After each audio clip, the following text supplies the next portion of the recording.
Jeudy isn't the type to throw around praise lightly, but what he said this week might have blown open a conversation the Browns weren't ready to have.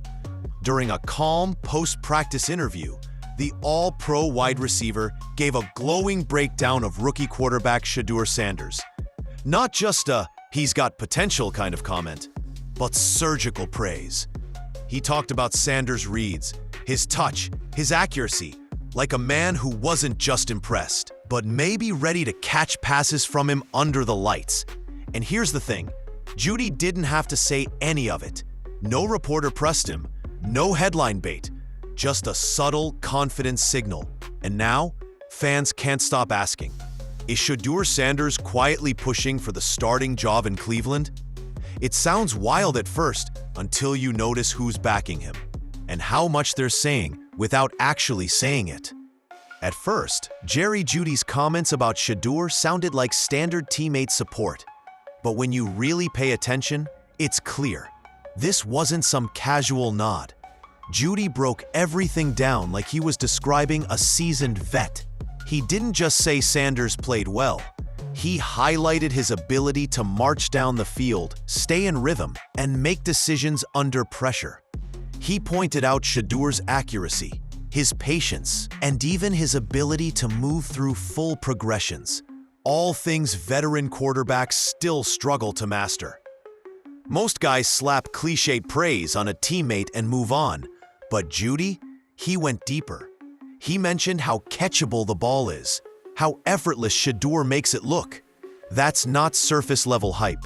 That's chemistry. And don't forget, this is coming from a Pro Bowler, one of the league's top 100 players, not some backup on the sidelines hoping to make the cut. So why speak so strongly? Why be this detailed and this intentional with his words? Because Judy knows what this kind of quarterback play looks like. And more importantly, he knows when it's real. And if that wasn't enough, he's not the only one who sees it. Gage Larvadain isn't a household name. Yet. As an undrafted rookie, most wouldn't expect him to be part of this conversation. But what he said about practicing with Shedeur Sanders wasn't just insightful. It was surprisingly revealing. Larvadain broke down his chemistry with Shedeur like they'd been syncing routes for years. He talked about timing, precision, trust. In one play, Shedeur extended the down, got hit, and still delivered a strike for a first down. Gage's response? He said he did the easy part, just caught the ball. That kind of humility? It says a lot about the culture this backup quarterback is building around him. But it cuts deeper than just football. Gage admitted that for guys like him, undrafted, constantly unsure of their spot, moments like that matter more. They sit after practice, not just breaking down routes, but holding on to every second they still have in the locker room together. That connection? It's rare, and it's forming around Shedeur. This isn't just another rookie trying to survive camp. This is someone his teammates are already rallying around, even if no one said it out loud yet. But then came a moment that changed everything, and it came from one of the Browns' biggest stars.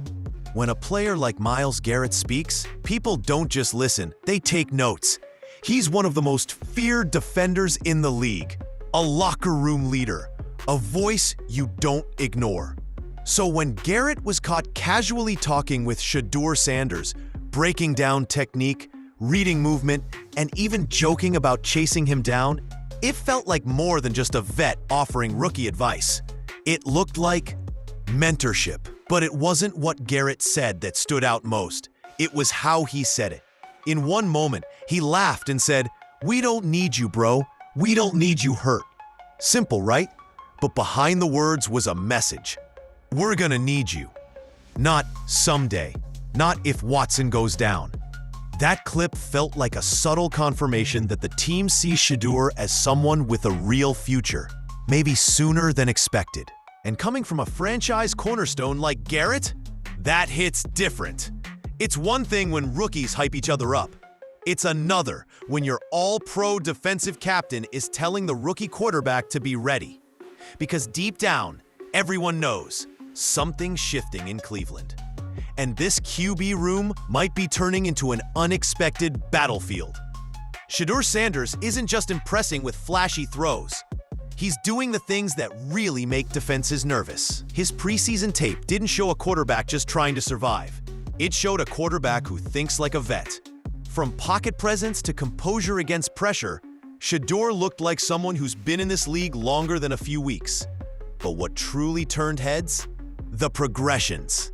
On one storing play, he locked in on his first read, calmly scanned across the field, and hit his final option in stride for a touchdown. That's rare. Rookie quarterbacks usually panic by the second read. They bail, they run, they force it. Sanders, he stood tall, took a hit, and delivered. He's not just reacting, he's processing.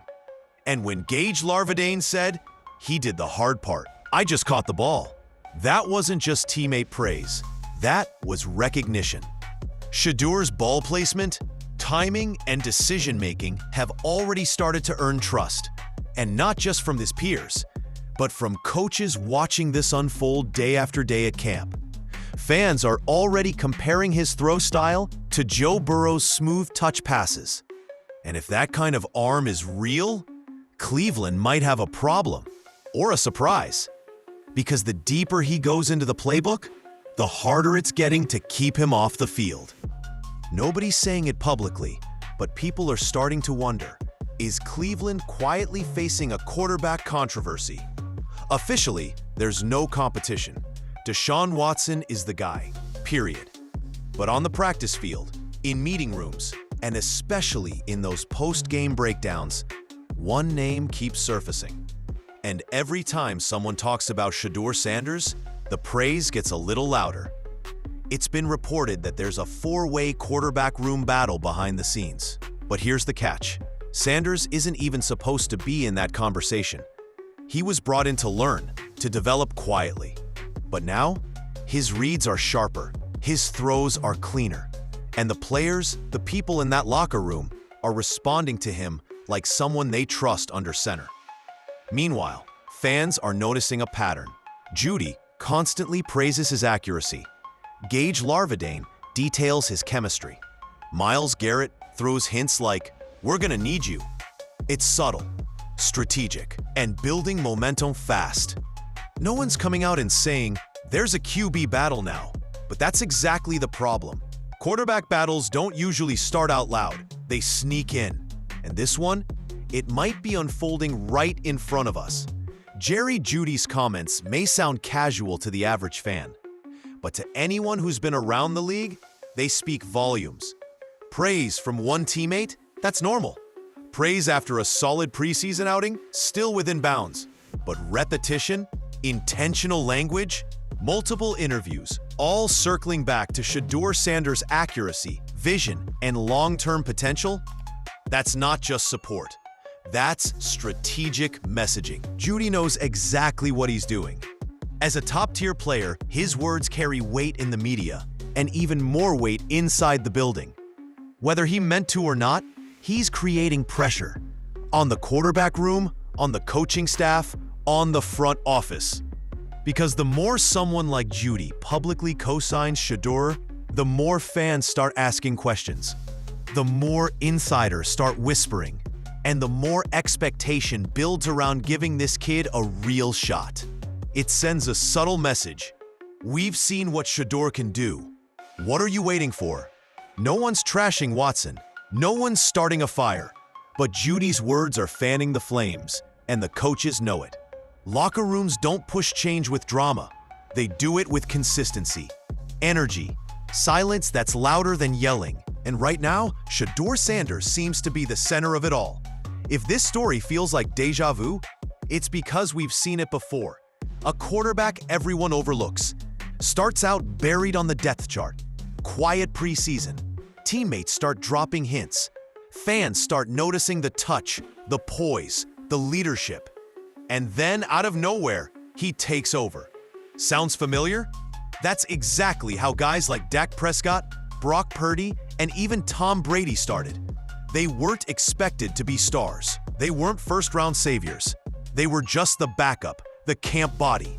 the maybe someday option, until they weren't. What makes Shedeur's rise so eerie is how closely it's starting to mirror that script. Quiet confidence, instant chemistry, film room maturity, teammates rallying without being asked. Even veteran leaders speaking up unprompted. You can't coach that. You can't plan it. And once it starts, it moves faster than anyone expects. None of those past breakout quarterbacks were announced with fanfare. Their stories unfolded in whispers. Right now, Shedeur isn't making noise with highlight reels. He's making noise because everyone around him is getting uncomfortably quiet. The Browns may think they have time to figure this out. But if history repeats itself, time's exactly what they don't have. So let's put it all together. A Pro Bowl wide receiver publicly backing an unproven rookie. An undrafted teammate talking about elite-level chemistry. A generational pass rusher telling him to stay ready because they're going to need him. And all the while, Shedeur Sanders hasn't said a single bold word about wanting the job. He doesn't have to. His game is speaking for him. His reads, his throws, his calm under pressure. It all looks like someone who's preparing for more than just backup reps. It looks like someone who quietly sees how this story ends. And that might be the most dangerous part, because the moment the team really needs a spark, it won't just be fans calling for Shedeur. It might be the locker room. Now, is he ready to be a Week 1 starter in the NFL? That debate's still open. But the more people actually watch him, really watch him, the harder it's getting to pretend he's not already closing in. So the question isn't if Shedeur Sanders belongs in the starting conversation, it's this. What happens when the most exciting quarterback on your roster isn't even supposed to be an option?